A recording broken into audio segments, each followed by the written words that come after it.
Trump struggles to stick to closing argument as campaign winds down.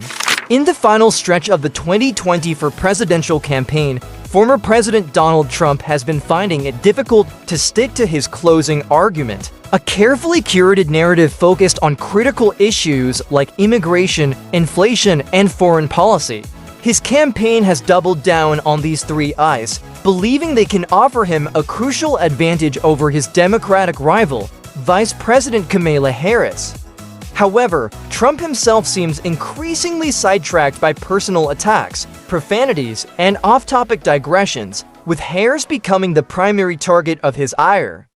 Disclaimer: no copyright infringement intended. All the photos and videos belong to its rightful owners. Credits listed in the description below.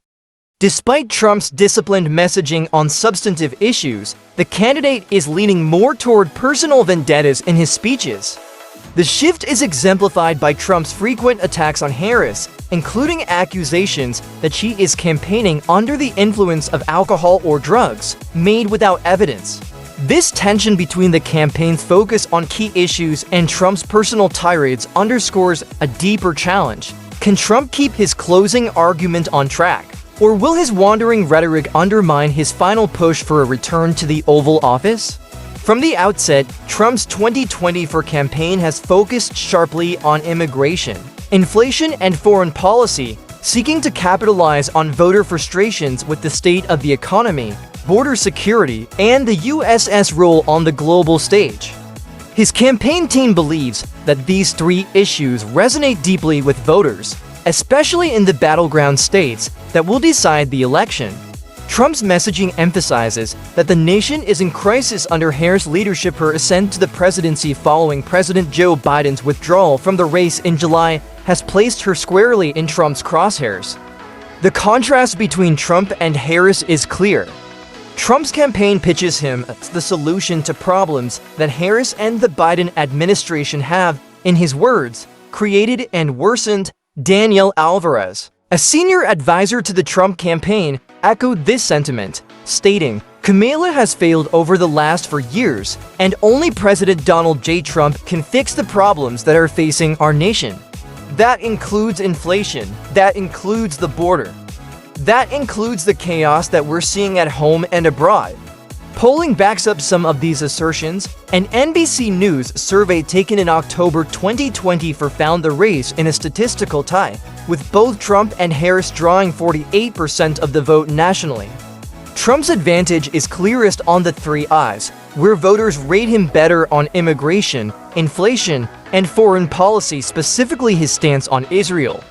In contrast, Harris is seen as more competent and effective on issues such as health care, abortion, and overall governance.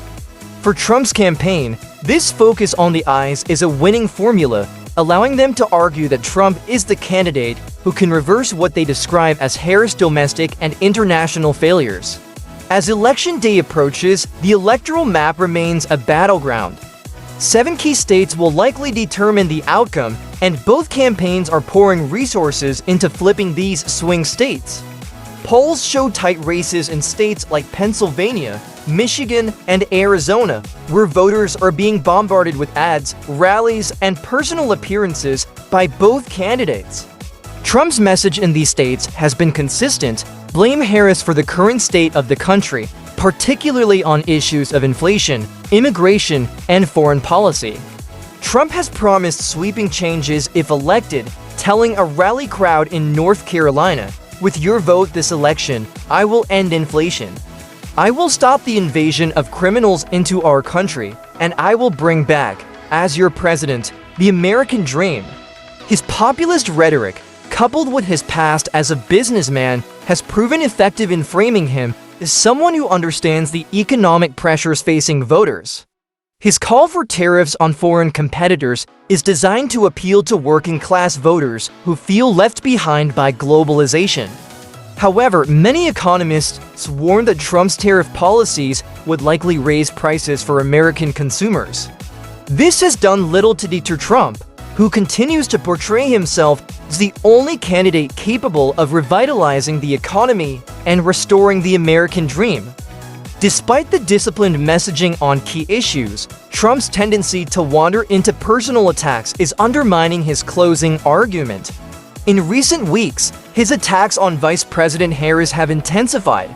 At rallies, he has mocked Harris, questioning her sobriety and musing openly about her leadership abilities. In a particularly off-color moment, Trump speculated, "Does she drink? Is she on drugs?" "I don't know," casting doubt on her ability to lead without offering any evidence to support his claims. Beyond personal insults, Trump has increasingly digressed into unrelated topics that have baffled even some of his supporters. At a rally in Florida, he veered into a lengthy anecdote about the size of the late golf legend Arnold Palmer's genitals, hardly the kind of substantive discussion voters expect in the final days of a presidential campaign. These detours into personal grievances and irrelevant tangents risk alienating undecided voters and shifting focus away from the bread and butter issues that his campaign believes are crucial to winning over swing states. As one Republican strategist who is not affiliated with Trump's campaign put it, the question is whether he can keep his rallies to a message that's conventional or whether he will just be revving up people who are already voting for him with "red me" rhetoric. Meanwhile, the Harris campaign has sought to portray Trump as a chaotic and unpredictable figure who is more interested in settling scores than governing effectively. Harris' team has released a series of ads positioning her as the steady hand that the country needs to guide it through a time of economic uncertainty and global instability. A new Harris ad, produced in response to Trump's recent tirades, includes a clip of the vice president on the television show The View, where she was asked what she would have done differently from Biden during his presidency. Harris responded, "Not a thing comes to mind," a statement that Trump's campaign seized upon to argue that nothing will change under Harris' leadership. The ad's narrator states, "More weakness. More war, more welfare for illegals, and even more taxes. Only President Trump cut middle-class taxes, and only President Trump will do it again." This message blaming Harris for the nation's perceived problems while positioning Trump as the candidate of change has become the cornerstone of Trump's campaign in the final weeks. The challenge for Trump, however, is whether he can stay on this message long enough to sway undecided voters or if his penchant for personal attacks and off-topic remarks will overshadow his policy platform. The stakes could not be higher, with polls showing a dead heat and the outcome likely to be decided in a handful of battleground states. Trump's ability to stick to his closing argument could determine whether he returns to the Oval Office or remains on the sidelines of American political life. The question, as always with Trump, is whether he can resist his own impulses long enough to win. That's it for our celebrity news for today. If you enjoyed this video, please don't forget to like and subscribe, and hit the notification bell for more hot topics like this. See you on the next one.